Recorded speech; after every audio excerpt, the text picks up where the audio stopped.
नमस्कार बच्चों, मैं आपका सी एस अक्षय। बहुत सारे बच्चों ने मुझे मैसेज किया कि सर, जो सी एस एग्जीक्यूटिव का न्यू सिलेबस का जो फर्स्ट ग्रुप है उसमें एक सब्जेक्ट है ज्यूरिस्प्रूडेंस।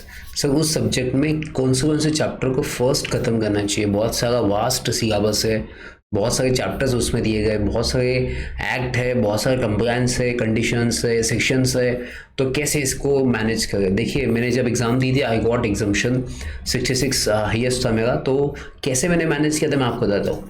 अभी मोस्ट ऑफ द स्टूडेंट्स क्या करते हैं ना, बेसिकली फोकस करते हैं बड़े बड़े चैप्टर्स पे।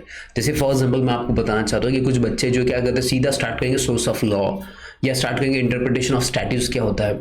तो ये ना थोड़ा डिफिकल्ट सब्जेक्ट टॉपिक है, तो इसको आप बाद में भी कर सकते हैं, बिकॉज इसकी वजह से ना आपका बाकी स्टडी नहीं होता है, तो बच्चे इसको फोकस बहुत करते हैं। तो मैं कहता हूँ कि 10 मार्क्स आपको नहीं आते तो छोड़ दीजिए, 90 मार्क्स तो आपके हाथ में है।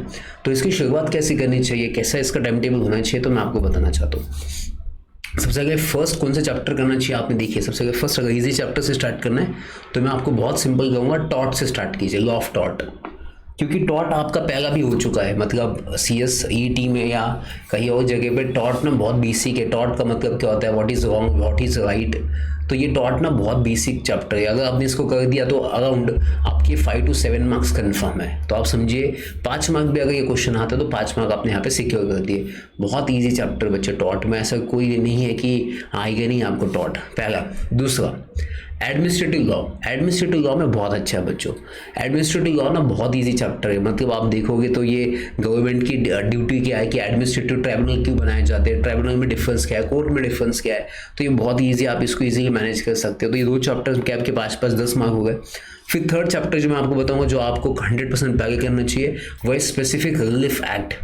अब स्पेसिफिक रिलीफ एक्ट याद रखना बच्चों, जहाँ पे पैसा नहीं है, जहाँ पे इमोशनल अटैचमेंट है, जहाँ पे फीलिंग्स है, जहाँ पे money is not advocate remedy है, वहाँ पे स्पेसिफिक रिलीफ एक्ट एप्लीकेबल होता है। तो इसमें एक क्वेश्चन हमेशा आता है कि specific relief act is applicable to whom और किसको एप्लीकेबल नहीं होता है। तो दोनों में से कोई भी कंडीशन कर गया तो आपका क्वेश्चन बन जाता है।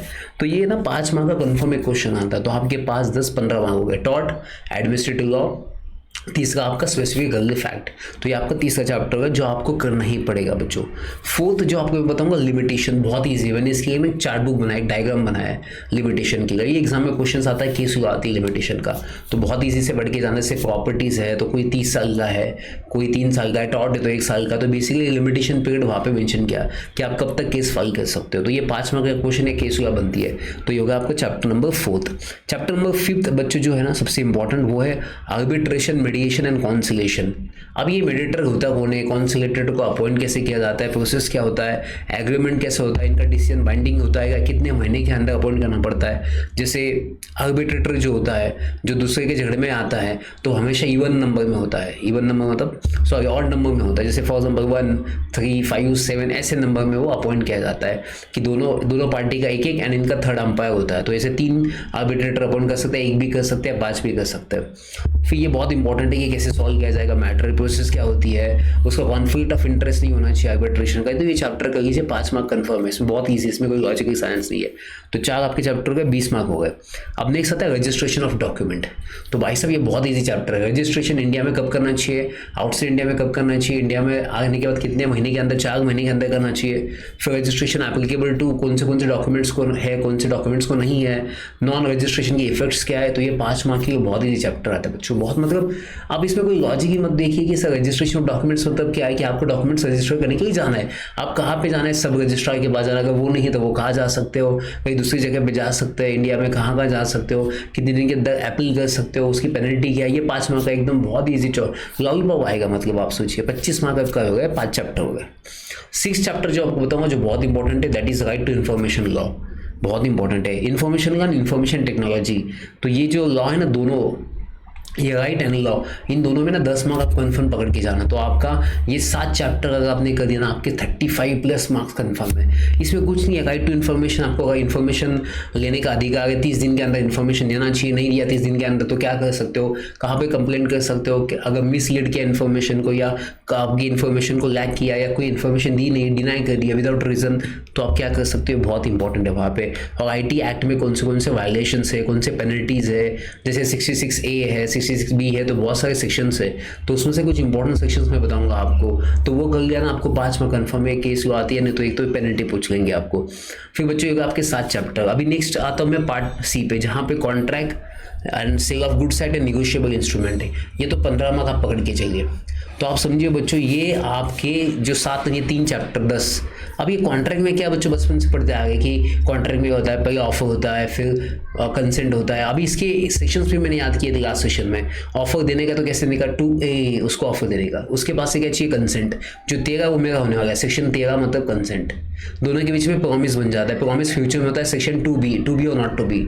फिर दोनों एक दूसरे के कुछ ना कुछ करना पड़ेगा, कंसिडरेशन D तो 2D, दोनों के बीच में एग्रीमेंट होगा तो 2E, एग्रीमेंट E 2E। फिर दोनों के बीच में कॉन्ट्रैक्ट होगा तो 2H, 2 है तो कॉन्ट्रैक्ट है। कितना इजी सेक्शन से याद हो गए सबके। तो ये कॉन्ट्रैक्ट बहुत इजी है, इसके लिए मैंने 4 बुक बनाई है। तो नेक्स्ट होता है sale of goods act. Contract का 50% syllabus sale of goods act में है कि सेल क्या होता है, एग्रीमेंट टू सेल क्या होता है। एग्रीमेंट टू सेल फ्यूचर में होता है, सेल अभी होता है, उसकी टर्म्स एंड कंडीशंस होती है। वारंटी एंड कंडीशंस क्या है, ये तो फेवरेट क्वेश्चन होता है उसका कि कंडीशंस क्या है, वारंटी क्या है, कंडीशंस मेन होती है, वारंटी एडिशनल होती है। तो ये इस पे क्वेश्चंस पूछा जाता है 5 मार्क का। फिर नेगोशिएबल इंस्ट्रूमेंट एक्ट है, इसमें cheque, bill of exchange and promise का नोट है। तीनों का एक डायग्राम बना लीजिए कि इसमें 2 पार्टीज है, किसमें 3 पार्टीज है, वायलेशन क्या होता है, किसमें क्रॉस चेक होता है, किसमें कंडीशंस होती है। ये बहुत ईजी पढ़ लीजिए। 136 पर ये डिफॉल्ट होता है नेगोशिएबल इंस्ट्रूमेंट का। आपने अगर 10 चैप्टर कर लिया ना बच्चों, तो आपके 50 मार्क्स यहाँ पे कन्फर्म हो जाते हैं।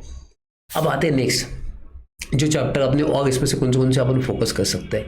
अब एविडेंस जैसा चैप्टर ना बच्चों बहुत इजी एविडेंस, मतलब एविडेंस पे मैंने बहुत बार बताया था कि fact in issue, issue in fact क्या होता है, सेकेंडरी डॉक्यूमेंट, प्राइमरी डॉक्यूमेंट। तो इसको आप बाद में 11th चैप्टर ऐसे ऐड कर सकते हैं 55 मार्क्स की, मतलब 5 मार्क की और ऐड हो सकता है। तो आप सोचिए बच्चों, ये आपके पास है।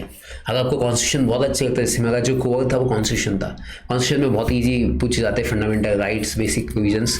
तो अगर आपने कर लिए 10-12 चैप्टर ऐसे सीक्वेंस वाइज, तो मैं कहता हूँ आपके 50 to 60 मार्क्स कन्फर्म है, कन्फर्म। अब अगर जो चैप्टर आपको डिफिकल्ट लगते हैं, सोर्स ऑफ लॉ होता है, इंटरप्रिटेशन ऑफ स्टैट्यूज होता है, तो इसका बाद में कर दीजिए ना। तो इस कितने मार्क्स बच गए आपके, 30 मार्क्स से 20 मार्क्स कीजिए कम से कम, मतलब मैक्सिमम 20 मार्क्स के बाद नहीं आएंगे 2 chapter, source of law and interpretation of statutes में। इसको कहूँगा 15 से 20 मार्क मैक्स है। तो आपके हाथ में 80 मार्क है। तो अगर आपने स्ट्रैटेजी कर ली तो आपको टेंशन नहीं आएगा, क्योंकि लास्ट डेज बचे। अभी तो वही करना पड़ेगा, आपको रिवीजन करना पड़ेगा।